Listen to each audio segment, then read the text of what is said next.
الحمد لله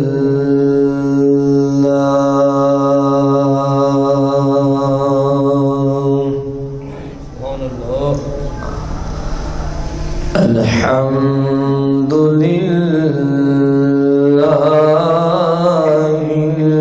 الكثير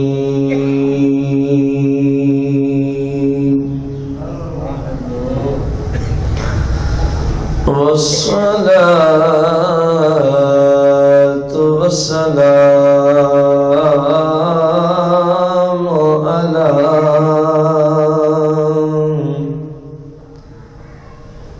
على السميع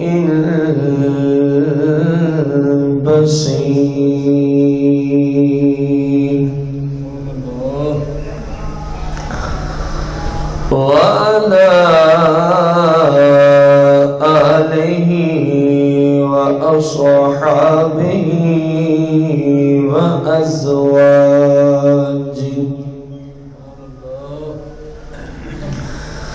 وعلماء ملته أجمعين.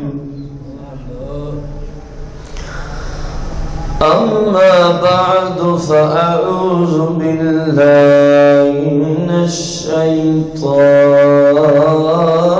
الرجيم.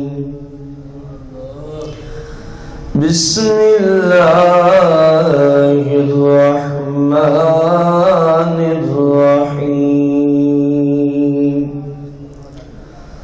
قال الله تبارك وتعالى في القرآن المجيد والفرقان الحميد في شان حبيبه عليه الصلاة والتسليم. إن الله وملائكته يصلون على النبي يا أيها الذين آمنوا صلوا عليه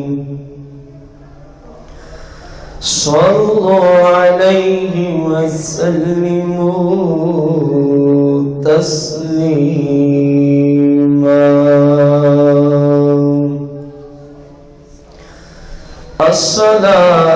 الصلاة والسلام عليك يا سيدي يا رسول الله. الصلاة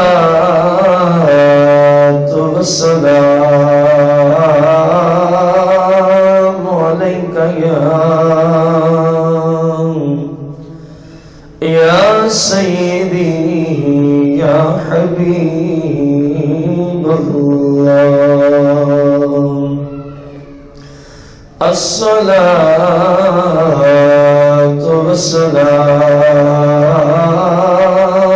عليك يا سيدي يا شفيع المذنبين.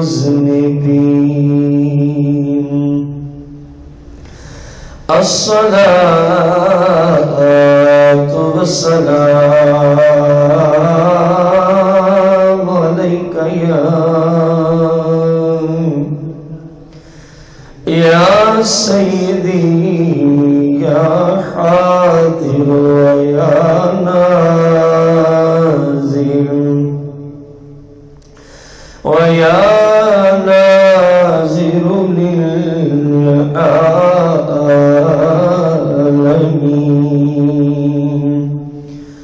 الصلاة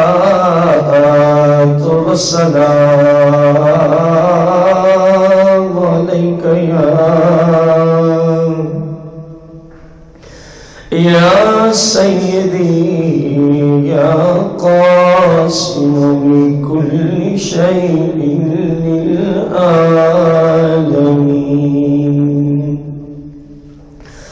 الصلاة والسلام عليك يا سيدي يا مختار للعالمين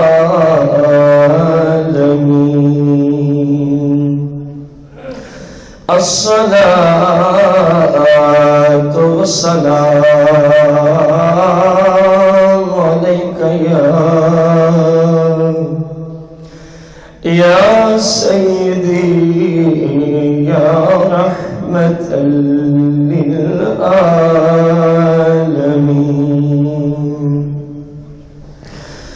الصلاة والسلام عليك يا سيدي يا أنيس الغريبين الصلاة والسلام عليك يا سيدي يا أنيس الغريبين الصلاة والسلام عليك يا سيدي يا أنيس الغريبين الصلاة والسلام عليك يا سيدي يا جد الحسن والحسين مولاي صل وسلم دائما أبدا على حبيبك خير الخلق كلهم.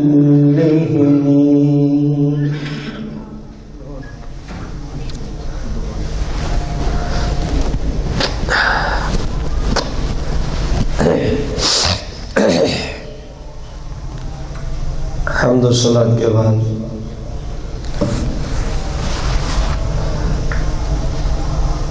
سامعین محتشم، بزرگوں، دوستوں اور بھائیوں،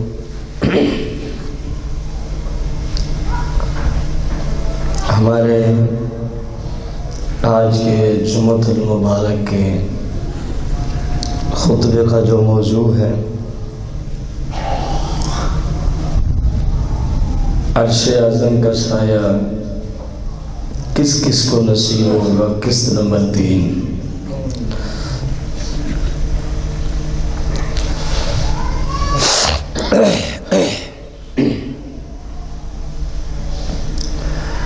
حضرت سیدنا ابو ہریرہ رضی اللہ تعالی عنہ سے روایت ہے، رسول کریم رؤوف الرحیم علیہ الصلوۃ والتسلیم نے ارشاد فرمایا کہ اللہ تعالیٰ نے جناب حضرت سیدنا ابراہیم خلیل اللہ علیہ الصلوۃ والتسلیم کی طرف وحی بھیجی اور فرمایا کہ اے میرے پاک پیغمبر، حسن اخلاق کے ساتھ دین متین کی جو تبلیغ ہے، لوگوں سے ملنا جلنا ہے، اس میں جتنا زیادہ سے زیادہ ہو سکے حسن اخلاق کا اظہار کیا جائے۔ حالانکہ جن کو کہا جا رہا ہے وہ پہلے بھی اللہ کے پیغمبر ہیں، ان کے اخلاق میں کسی طرح کی کوئی کمی نہیں تھی۔ اصل میں اس طرح کی باتیں انبیاء کو بتا کر مقصود ہوتا ہے ہمارے جیسے لوگوں کو سمجھانا۔ باقی یہ ناممکن بات ہے کہ بندہ کسی بھی نبی علیہ السلام کی طرف نسبت کرے اور اللہ معاف کرے اور اس کے اخلاق میں کوئی ایسی ویسی بات نکالے، یہ تو توہین ہے کسی بھی نبی کی۔ مقصود اپنے نبی کو خطاب کر کے عوام اور عام لوگوں ہمارے جیسوں کو سمجھانا مقصود ہوتا ہے۔ فرما کہ حسن اخلاق جس بندے کے اندر ہوگا، پیار محبت اخلاق کے ساتھ گفتگو کی جائے، انتہائی ترش رویہ نہ اختیار کیا جائے، ایسا انداز کہ آپ سے کوئی ملنے آیا اور آپ نے ایسا انداز اپنایا کہ وہ متنفر ہو کے چلا جائے، حسن اخلاق کے ساتھ پیش آنا ایسی عظیم دولت ہے۔ اللہ کریم نے فرمایا کہ میں جس بندے کے اندر بھی حسن اخلاق ہوگا، قیامت کے دن جہاں نیکوکار میری بارگاہ میں کھڑے ہوں گے تو جس کا اخلاق اچھا ہوگا اس کو میں ان کی صف میں کھڑا کر دوں گا۔ اور ساتھ فرمایا میرا کلمہ اس معاملے میں سبقت کر چکا ہے۔ مطلب کیا ہے کہ میں نے یہ لکھ دیا ہے کہ میرے جس بندے کا بھی اخلاق اچھا ہوگا، میرے جس بندے کا بھی اخلاق اچھا ہوگا، جس دن سوائے عرش اعظم کے کوئی سایہ نہیں ہوگا، اے میرے پیغمبر میں نے یہ لکھ دیا ہے، میرے جس بندے کا بھی اخلاق اچھا ہوگا اس دن میں اس کو عرش اعظم کا سایہ عطا فرماؤں گا۔ اور اپنے جوار میں، اپنے پڑوس میں، اپنی رحمت میں، اپنے کرم میں اس کو بالکل قریب کر دوں گا۔ میں اس بندے کو بالکل، کس نیکی پر یہ خوشخبری دی جا رہی ہے؟ حسن اخلاق۔ اب روایات میں، بلکہ اسی حدیث مبارکہ میں بھی یہ جو طبرانی شریف میں ہے، جس کو جلال الدین سیوطی نے احوال آخرت میں نقل کیا ہے، اتنے تک فرمایا کہ حسن اخلاق اگرچہ تیرے سامنے کافر بھی آ جائے تو تب بھی اخلاق کے ساتھ گفتگو کرنی، یعنی اسلام کسی کافر سے بھی اس انداز میں گفتگو کرنے کو پسند نہیں کرتا کہ جس کی وجہ سے وہ آپ سے متنفر ہو جائے۔ اخلاقیات کی دنیا میں، دلائل کی دنیا میں ایک نہیں، ساری کائنات کے کافر متنفر ہو جائیں اس کی اجازت ہے۔ مثلا کافر اللہ کو وحدہ لا شریک نہ مانے اور مسلمان کے اب میں نے دلائل دیے تو اس کو اچھا نہیں لگے گا، یہ بات نہیں ہو رہی۔ یہاں تو دلائل دینے ہیں، خود رسول اللہ نے دلائل دیے ہیں۔ جب عیسائیوں کا آپ سے ایک وفد آیا ملنے، سورہ آل عمران میں باقاعدہ اس کا ذکر ہے، تو ان کا دعویٰ تھا کہ جناب عیسیٰ علیہ السلام اللہ کے بیٹے اور اللہ ہے، معاذ اللہ۔ تو آپ نے فرمایا ایسی بات نہیں ہے، ایسی بات نہیں ہے۔ پھر دلائل جو وہاں پر موجود ہیں، کیونکہ ہمارا وہ موضوع نہیں کہ میں وہ سارے دلائل آپ کے سامنے رکھوں، آپ نے وہ سارے دلائل دیے، حتیٰ کہ وہ سارے عیسائی کیا ہو گئے؟ خاموش ہو گئے، ان سے کوئی آگے جواب نہ بن پڑا کہ عیسیٰ علیہ السلام اللہ کے بیٹے یا اللہ ہیں، بلکہ سرکار نے وہ دلائل رکھے فرمایا کہ اللہ وحدہ لا شریک ہے، اللہ وحدہ. اب لا محالہ ان کو تکلیف ہوئی ہوگی، لا محالہ ان کو اس وجہ سے. اسی طرح جب آپ صلی اللہ علیہ وسلم نے خانہ کعبہ میں 360 بتوں کو گرایا یا گروایا تو لا محالہ کافروں کو کیا ہوئی ہوگی؟ تکلیف ہوئی ہوگی. اسی طرح جنگ بدر میں، حنین میں، غزوہ احزاب میں، احد میں، غزوہ تبوک میں، مختلف انداز سے جو غزوات ہوئے، مسلمانوں نے، صحابہ، اہل بیت اور سرور دو جہاں نے کافروں سے قتال کیا، جہاد کیا، یقیناً ان کو کیا پہنچتی رہی. تو یہ باتیں یہاں مراد نہیں ہیں. یہاں فقط اتنی بات مراد ہے کہ جب کسی سے آپ گفتگو کر رہے ہوں، انداز ایسا ہو کہ اگلے کو پتہ چلے کہ یار کوئی بندہ ہے جو گفتگو مجھ سے کر رہا ہے، تو اس انداز سے نہ گفتگو کریں کہ اس کو آپ کی انداز گفتگو سے. ایک ہے دلائل گفتگو، ان کی اجازت ہے کافروں کو. کافر بھی ہے تو اس کو حسن اخلاق کے ساتھ بلانے کا حکم ہے. حسن اخلاق کے ساتھ بلانے کا کیا ہے؟ اور ہمارے ہاں جو اس وقت حالات ہیں ہمارے معاشرہ میں، وہ آپ سب کے سامنے ہیں. کہاں کسی اور کافر کو حسن اخلاق کے ساتھ پیش آ کے بلانا، اور کہاں ہماری آپس میں نہیں بنتی. بہن بھائی کا دشمن ہے، بھائی بہن کا دشمن نظر آتا ہے، اولاد والدین کی دشمن نظر آتی ہے، اور بعض والدین، سارے نہیں، بہت کم، وہ اپنی اولاد کے دشمن ہیں. اور اگر ہم فی الحقیقت دشمنی کی تعریف کریں تو اکثر والدین اپنی اولاد کے دشمن ہو گئے. اب ممکن ہے کسی کو یہ جملہ میرا سمجھ نہ آیا ہو. اکثر والدین اپنی اولاد کے دشمن. کون ہوتا ہے؟ جو دوسرے کو تکلیف میں مبتلا کرے، جو دوسرے کو تکلیف دے، وہی دشمن ہوتا ہے نا. ایذا دے، پہنچائے اس کو تکلیف. اگر میں کسی کو ایک ہاتھ مار دوں تو آپ ہر بندہ کہے گا یار کوئی دشمنی ہوگی، اس کو مارا ہے. جبکہ کوئی شاگردی، استادی، ایسی کوئی صورت سبق بھی نہ چل رہا ہو، خام میں ہو جا رہا ہے، میں نے اس کو تھپڑ رسید کر دیا. یہی سمجھا جائے گا کہ نہیں سمجھا جائے؟ اب کیوں سمجھا گیا ہے؟ کہ اس کو میں نے ایذا پہنچائی ہے، تکلیف پہنچائی ہے. اور یہ تھپڑ کی ایذا ہے، آگے ڈنڈے کی ایذا ہے. مزید آگے بڑھیں، آپ بندوق ماریں کسی کو، دشمنی ہے کہ نہیں ہے؟ یہ بھی ایذا اور تکلیف ہے. یہ جتنی تکالیف ہے نا، ایک ان سے بھی بڑی تکلیف ہے. وہ ہے بندے کا بد کردار ہونا، وہ ہے بندے کا بد اعمال ہونا، وہ ہے بندے کا شریعت کے خلاف چلنا. اور والدین اس بات پہ خاموش ہیں.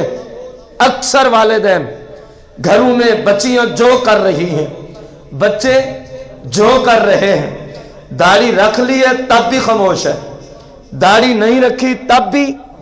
داڑھی کی بچے نے توہین کر ڈالی ہے، کوئی کس انداز سے ڈیزائننگ ہے، کسی کی کس انداز سے ڈیزائننگ ہے، یہ داڑھی کی توہین نہیں ہے اور کیا ہے؟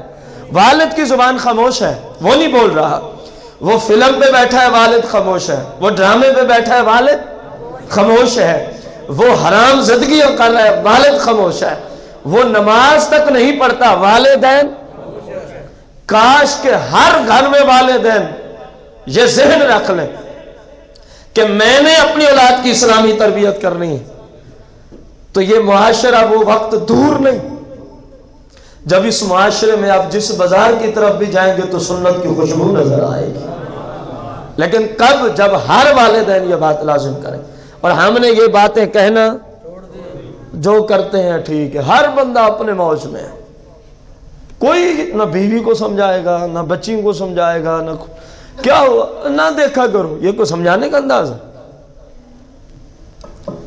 300-400 500 1000 کا سوٹ لینا، وہ آپ کی بیٹی آپ کے بغیر نہیں خرید سکتی. دنیا میں آپ کو پتا ہے کہ میرے بغیر کام نہیں چلتا، دین میں پتا نہیں. اس گند کو اٹھاؤ، اس کو گھر سے باہر پھینکو. اب اس کو ذرا دیکھ کیا ہے ہمارے اندر. وہ غیرت اسلامیہ مر گئی ہے جس کی وجہ سے یہ کام ہونا تھا. ہم گناہ سے روکتے ہوئے اپنے گھر والوں کو ڈرتے ہیں. اندازہ لگائیں، یہ ہماری غیرت رہ گئی. گناہوں کے کاموں سے روکنے کے لیے آج بندہ اپنے گھر والوں سے ڈر رہا ہے. اسلام نے اس کو سربراہ بنایا، گھر کا حاکم بنایا، یہ اپنی رعایا سے ڈر رہا ہے. جب حاکم ہی رعایا سے ڈرنے والے ہو جائیں تو پھر یہی کچھ ہوتا ہے جو آپ دیکھ رہے ہیں. ایسا ہے کہ نہیں ہے؟ جب حاکم ایسا ہو کہ جو ڈرانے کی کوشش کرے اس کی آنکھ ہی کھینچ لے. بات سمجھ آئیے کہ نہیں ہے؟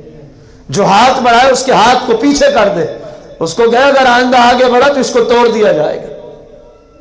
جب حاکم ایسے ہوتے ہیں تو پھر نظام بھی فاروق اعظم کی عدالت جیسا چلتا ہے.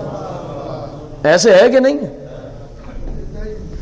ہم نے خود یہ جملہ میں نے اس لیے بولا تھا کہ اگر ہم دشمنی کی حقیقت میں تعریف دیکھیں جو ہماری قبر و آخرت کی حقیقی زندگی ہے. آج ماں بچہ رات کو 2 بجے سفر سے آیا ہے, صبح سویا ہوا ہے, کوئی اٹھانے بھی جانا روک دی, میرے لال کو سونے دو, بیچارہ سفر سے آیا ہے, اس کے آرام میں خلل نہ ڈالو. یہ کیا دشمن نہیں ہے اپنے اس بیٹے کی؟ اور نیند سے جگانے کو تو اس کے آرام کی وجہ سے روک رہی ہے, اور جو وہ نماز قضا کر دے گا اور جہنم میں جا کے جلے گا تجھے اس کی وہ تکلیف نظر نہیں آتی؟ نیند سے جگانا بڑی تکلیف ہے یا جہنم میں جلنا بڑی تکلیف؟ اصل کیا ہے کہ والدین کو شریعت کے مطابق تربیت کرنا آتی ہی نہیں ہے. آئے گی کب؟ جب ہم سیکھیں گے. جب مجھے ہی پتہ نہیں ہے میں نے اولاد کو کیا بتانا ہے. اور میں نے کہو بیٹا نماز پڑھا کرو اور خود مجھے ایک نصیب نہیں ہوتی تو آگے جواب ہوگا ابو جی اتنی ہی ضروری ہے تو آپ خود کیوں نہیں پڑھتے؟ وہ اکثر کو شرم اس لیے بھی آتی ہے کہ وہ خود اس گناہ میں مبتلا ہوتے. کہتے ہیں کس منہ سے کہوں اپنی بیوی کو, کس منہ سے کہوں اپنی؟ مر جانے کا مقام ہے جو میں بات کر رہا ہوں. جامعہ میں, ہمارے جامعہ کی بات ہو رہی ہے, ایک کلاس ہے جس میں بڑی عمر کی عورتیں پڑھنے آتی ہیں. بڑی عمر کی عورتیں شادی شدہ یعنی 25, 30, 35, 70, 80 سال تک کوئی ممانعت نہیں. اس میں کچھ خواتین اسلام بعمل ہو گئیں حال ہی میں. یہ آپ کے جامعہ کی بات عرض کر رہا ہوں. تو انہوں نے نمازیں, پردہ, جنہوں نے شاید 45 سال تک کبھی برقع نہیں پہنا تھا, الحمدللہ آپ کے جامعہ میں وہ پڑھنے کی برکت سے آپ برقع پہن کے نکلتی ہیں. آپ اندازہ لگائیں. اب ان کے سوال آتے ہیں, میں ان کو اب کیا جواب دوں؟ انہوں نے کہا جی آپ یہ تو بتاتے ہیں کہ اگر عورت اسلام پہ نہ چلے تو شوہر اگر طلاق دینا چاہے تو اس کو دے دے, ایسی بیوی سے بہتر ہے کہ نہ ہو. اور اگر بیوی کہے کہ مر جائے, شوہر ہی اس طرف نہ آئے تو اب بیوی کیا کرے؟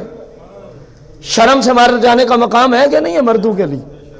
اور بیویاں بعمل ہو گئیں کسی اچھی جگہ آنے کی وجہ سے, شوہروں کو کہہ کے مر گئی. وہ نماز تک نہیں پڑھتے, وہ فلم سے اٹھنے کا نام نہیں لیتے, وہ ڈراموں سے اٹھنے کا.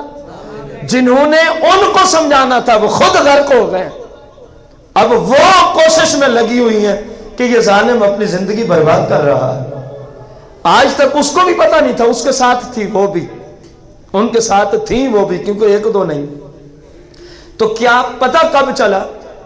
جب وہ اس راستے پہ چلی. حالانکہ وہ سیکھنے فقط قرآن مجید کے تلفظ صحیح کرنے آئی تھی, لیکن جو لیکچر ہوئے ان کے اندر وہ بیٹھی, ان کو سمجھ آئی کہ زندگی تو یہ ہے, ہم نے کہاں اپنی زندگی برباد کی. مردوں کی بنسبت عورت اسلام سن کے جلدی متاثر ہو جاتی, یہ کوئی فطرت کا تقاضا ہے. اس کو ڈر بھی جلدی آ جاتا ہے. ان کو جتنا مرضی قرآن حدیث سنا ہے کہیں گے سنا لے, جو کرنا ہے کر لے, بس ادھر ہی تو کر سکتا ہے جو کرنا ہے, باہر تو ہماری اپنی موج ہے. اور اس بیچارے نے تو آپ کو کچھ نہیں کرنا, نقصان تو آپ کا اپنا ہو رہا ہے کہ نہیں ہو رہا؟ خدارا میرے بھائیو اپنی اولاد کی اسلامی تربیت کرنا سیکھو. خدارا خود بھی رسول اللہ کی سنت کے پیکر بنو اور اولاد کو بھی میرے آقا کریم کی شریعت کا پیکر بنا دو. پھر یہ جو روزانہ مختلف انداز سے پریشانیاں ہیں نا اولاد کی وجہ سے, یہ پریشانیاں نہیں آئیں گی, پھر ٹھنڈی ہوائیں آپ کو پہنچیں گی. جب اولاد بعمل ہو تو والدین کو ٹھنڈی ہوائیں آئیں گی کہ نہیں آئیں گی؟ بد عملی سے ہی والدین کو مختلف انداز سے تکالیف کا سامنا ہوتا ہے. جب وہ باپ کے ہاتھ چوم رہا ہوگا, ماں کے پاؤں چوم رہا ہوگا, تو وہ والدین کو یہ کہے گا میری بیوی آ گئی ہے تم گھر سے نکلو. یہ وہی کہے گا جس کو آپ نے اسلام سے دور رکھا ہے. جو اس نے یہودیوں کو دیکھا, جب بیوی آئے والدین کو ادھر پہنچاؤ, وہ جو ایک سپیشل ان کے لیے گھر بنا ہوا ہے حکومت کی طرف سے, مجھے بھی پتا ہے کہ بنا ان کو وہاں پہنچا دو. اب میرے جیسے سادہ لوگ بھی تو بیچ میں ہوتے ہیں نا. کلم الناس علی قدر عقولہم. اللہ تعالیٰ آپ کو جزائے خیر دے. آپ کا شاید ذہن یہ تھا کہ شاید ذہن میں نہیں ہے, تو اگر میں نے بھی جلدی کی, اگر اس وجہ سے کوئی آپ کو تکلیف پہنچے تو میں آپ سے معذرت کرتا ہوں, معافی مانگتا ہوں. اب اندازہ لگائیں کہ انہوں نے ان یہودیوں کو دیکھا ان, اور آج اپنے والدین کے ساتھ وہی کچھ ہو رہا ہے کہ نہیں ہو رہا. ان کو کہاں پہنچاؤ جہاں سارے بابے اکٹھے ہوتے ہیں. بیوی جو آ گئی ہے, بیوی جو ادھر میرے آقا کریم نے کیا فرمایا, فرمایا جو بیوی کی باتوں میں آ کر اپنی امی یا اپنے ابو کے خلاف ہو جائے, اللہ کے سارے فرشتے اس شوہر پہ لعنت بھیجتے ہیں. اگر اس نے یہ تعلیم حاصل کی ہوتی تو اپنے باپ کو گھر سے نکالتا یا ہاتھ چومتا, کیونکہ اس کو ذہن ہوتا اگر یہ ناراض ہو گیا تو میرا رب ناراض ہو جائے گا. سرکار کی حدیث مبارکہ ہے نا کہ جب تک والدین ناراض ہیں اللہ بھی ناراض ہے, اللہ کا رسول بھی ناراض ہے. اللہ کا رسول بھی, ہم نے اولاد کو دین کی تعلیم دی ہی کب ہے؟ اگر کسی کی خوش قسمتی وہ چلا جائے کسی عالم کے پاس تو اب گھر والے اس کے دشمن. تیری ابھی کون سی عمر ہے کہ تو نے داڑھی رکھ لی, ہم نے تیری شادی نہیں کرنی. اور کوئی ہندوؤں میں جا کے شادی کرنی ہے کہ وہ انکار کریں گے تو ہم نے مسلمانوں جیسی شکل بنائی ہوئی. بیٹا بھی تیری کون سی عمر تھی, تو نے داڑھی رکھ لی ہے, ہم نے تو ابھی تیرا رشتہ دیکھنا تھا. یہ جملے بولے جاتے ہیں لوگوں کے, والدین, گھر والے, بہنیں, مائیں یہ جملے بولتی ہیں. تم نے کسی ہندو, یہودی یا عیسائی کے گھر سے لڑکی دیکھنے جانا تھا جو انکار کرے گا جی تمہارے بیٹے کے چہرے پہ تو تمہارے نبی کی سنت سجی ہوئی ہے. تم نے بھی تو مسلمانوں سے رشتہ لینے جانا ہے نا. تو جو مسلمان ہوگا وہ داڑھی پہ اعتراض نہیں کرے گا, اور جو آپ کے بیٹے کی داڑھی پہ اعتراض کر رہی ہے اس لونڈی کو گھر لے آنا ہی حرام ہے. جس لونڈی کو اپنے ہونے والے شوہر کی, میں اس کو عورت کہنے کا وارہ نہیں کر رہا, اس لیے میں لونڈی کے جملے بول رہا ہوں. وہ کوئی انسان ہے جو اپنے نبی علیہ السلام کی ذات پہ کلمہ بھی پڑھے, اور جس چیز کو سرکار نے چہرے پہ سجا کے رکھا ہے وہ اس لیے انکار کر رہے ہیں رشتے سے تمہارے بیٹے کے منہ پہ کیونکہ داڑھی پوری سجی ہوئی. تو جاؤ پھر کسی یہودی سے جا کے بیٹی کا رشتہ کرو. یہودیوں کے نصاب میں داڑھی اپنی مرضی سے ہوتی ہے, اور اسلام کے نصاب میں داڑھی مصطفیٰ کریم کی مرضی کی رکھنی پڑتی ہے. ایسے ہے کہ نہیں؟ بس سارا نظام ہم نے خود خراب کیا ہے. جب ہم گھروں کو اپنے اپنے گھروں پہ کنٹرول نہیں ہوگا تو ظاہر ہے یہ انفرادیت ہے, اور جب انفرادیت اکٹھی ہوتی ہے تو وہی معاشرہ بن جاتا ہے. وہی کیا بنتا ہے؟ جب ہر گھر میں ہی غلوب ہے, کوئی نہیں کسی کو کچھ سمجھانے والا, تو معاشرہ بیچارہ کہاں جائے گا؟ ادھر ہی جائے گا جس طرف جا رہا ہے. تو کیا خیال ہے, کچھ ہمیں کرنا چاہیے کہ نہیں؟ میں نے موضوع سے ہٹ کے کوئی 5, 7, 8 منٹ لگا دیے ہیں. ذہن یہ تھا کہ چلو بات آگے شاید کسی بھائی کی سمجھ آ جائے, شاید کسی بھائی کی. کرنی چاہیے اولاد سے چوچ کھچ کے نہیں. کب؟ جب وہ 25 سال کی ہو جائے نا پھر کہنا بیٹا پردہ بھی ہوتا ہے, پہلے نہیں کہنا. پہلے کہا وہ تو پھر باپرد ہو جائے گی. اب آپ پھر پریشان ہو گئے.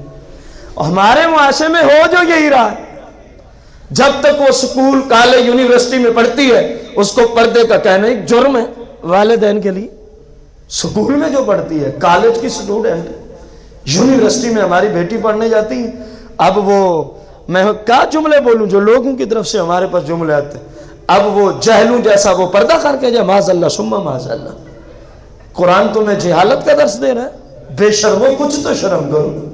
قرآن پردہ فرض کر رہا ہے, رسول اللہ نے پردہ فرض کیا ہے. کہتے ہیں یہ پینڈو لوگوں کا طریقہ ہے.